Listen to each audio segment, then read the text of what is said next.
Assalamualaikum warahmatullahi wabarakatuh. Nama saya Indri Noviana Putri dari kelas 10 akuntansi 1. Pada hari ini saya akan menjelaskan materi tentang permintaan, penawaran, dan harga pasar. Yang pertama, permintaan. Pengertian permintaan. Permintaan adalah sejumlah barang yang ingin dibeli untuk memenuhi kebutuhan pada harga dan waktu tertentu.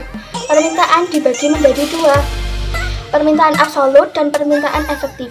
Permintaan absolut adalah permintaan terhadap suatu barang atau jasa, namun tidak memiliki daya atau kemampuan untuk membelinya. Yang kedua, permintaan efektif, yaitu permintaan terhadap suatu barang atau jasa, tetapi memiliki daya atau kemampuan untuk membelinya. Hukum permintaan. Semakin turun tingkat harganya, maka semakin banyak jumlah barang yang diinginkan. Sebaliknya, semakin naik harganya, maka jumlah barang yang diinginkan semakin sedikit. Faktor-faktor yang mempengaruhi permintaan. Yang pertama, harga pasar.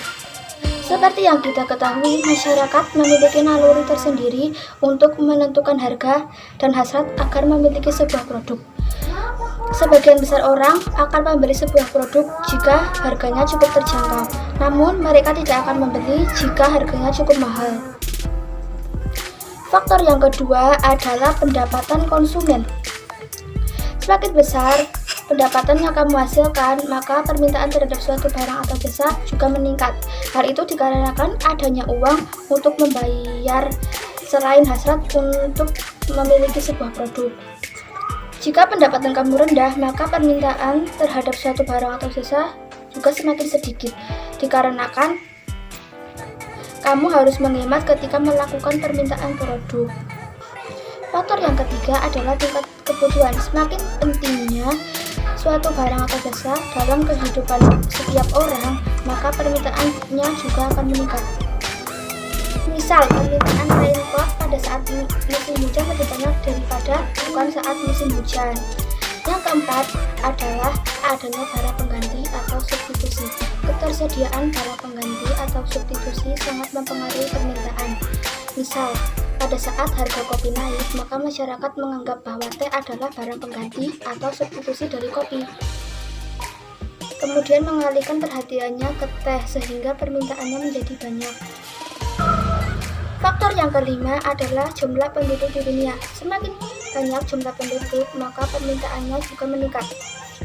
Faktor yang terakhir atau yang keenam adalah minat konsumen. Peningkatan minat terhadap suatu barang atau jasa dapat mempengaruhi permintaan. Misal, permintaan terhadap tiket konser Korea. Hal itu dikarenakan remaja Indonesia menggemari musik K-pop. Kurva permintaan. Ini dia contoh gambarnya. Di sini menjelaskan fungsi antara harga dan jumlah barang yang diinginkan. Semakin naik harganya, maka jumlah barang yang diinginkan semakin menurun. Yang kedua adalah penawaran. Pengertian penawaran. Penawaran adalah jumlah barang yang produsen ingin tawarkan atau jual pada berbagai tingkat harga pada satu waktu periode. Hukum permintaan. Semakin tinggi harganya, maka jumlah barang yang ditawarkan semakin banyak. Sebaliknya, semakin turun harganya, maka barang yang ditawarkan semakin sedikit. Faktor-faktor yang mempengaruhi penawaran. Yang pertama adalah biaya produksi barang. Tinggi atau rendahnya biaya produksi barang akan mempengaruhi kemampuan dan harga jual barangnya. Faktor yang kedua adalah teknologi produksi barang.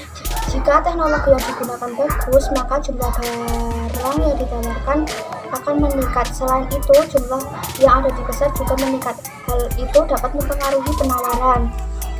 Yang ketiga, adanya produsen baru. Produk yang ada di pasaran juga tidak terlepas dengan adanya produsen baru. Hal itu dikarenakan mereka meluncurkan produknya yang mengakibatkan stoknya menjadi banyak. Jika produsen tidak bisa bersaing, maka produknya akan semakin turun. Hal itu mempengaruhi penawaran.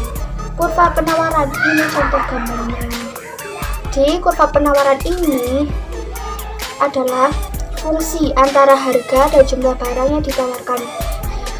Jika harga barang naik, maka jumlah barang yang ditawarkan akan meningkat. Yang ketiga adalah harga pasar. Permintaan selalu berhubungan dengan pembeli, sedangkan penawaran selalu berhubungan dengan penjual. Pada harga tersebut, barang yang ditawarkan sama dengan barang yang diminta, sehingga harga pasar disebut juga dengan harga keseimbangan atau equilibrium.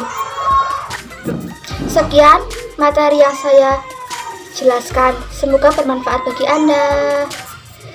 Wassalamualaikum warahmatullahi wabarakatuh. Sampai jumpa.